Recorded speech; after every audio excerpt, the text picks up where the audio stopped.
What's up? You guys don't know it, but I said I was gonna do this in one take, but I'm doing it in two because that last video was like 5 minutes long. The parable of the servants who were given talents, the parable of the talents that were given to the servants. It's in Matthew chapter 25, in the same chapter that the parable of the 10 virgins is in. I'm not going to talk about the virgins. I'm going to talk about the talents.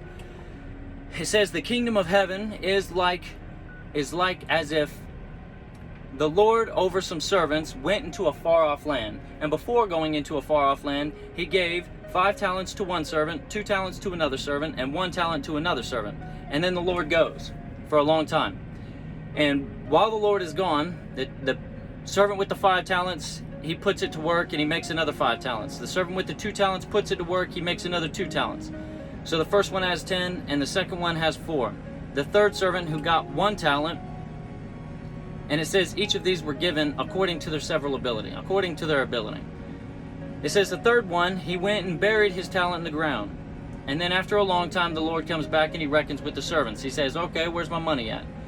And then the servants are like, okay, hey, the first one says, hey, you gave me 5, I made 5 more. And the Lord says, well done, thou good and faithful servant.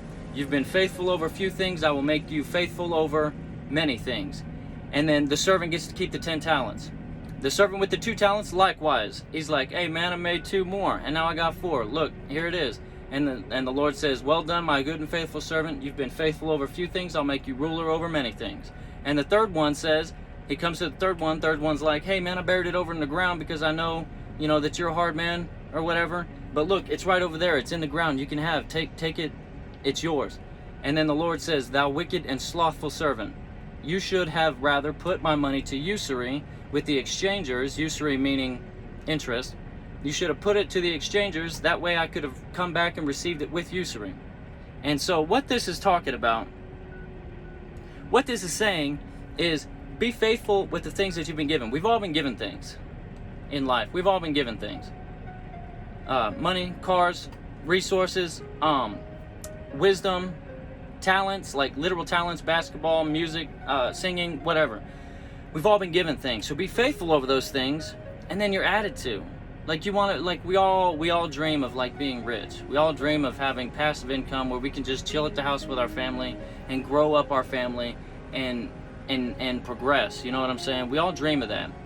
And where that comes from is being faithful of the things that you've been given, practicing with it, getting better at whatever it is that's around you, your job, your house, your freaking, like, just managing the things that you've got and being diligent with it and using your mind and your wisdom, being diligent over those things, and more things are added to you and more responsibilities are added to you.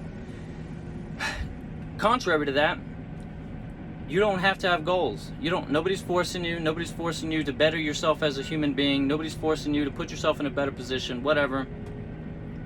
But what comes along with that is he who doesn't put the work in, she who doesn't put the work in, the things that you have are taken from you. That's just the way that it is.